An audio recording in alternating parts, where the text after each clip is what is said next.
دوستم تو فری فایر بودم، داشتم جهانی میدادم، یکی اومد گفت کاستوم میزنی؟ گفتم آره. بعد 2 به 4 رفتیم، یکی بک داد، بریم برای ویدیو و نتایج ببینیم. فعلا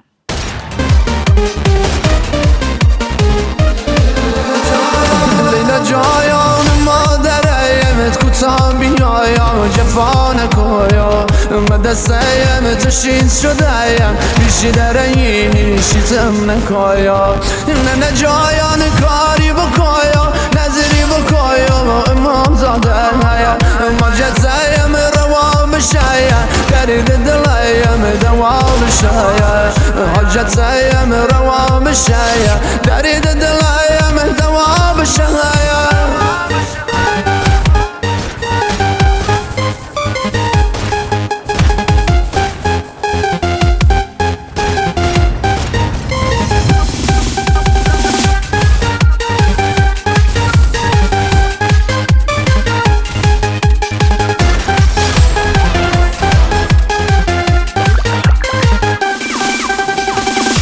دل بینی شاره بمیر نازد خریدار نداره ما خلیلا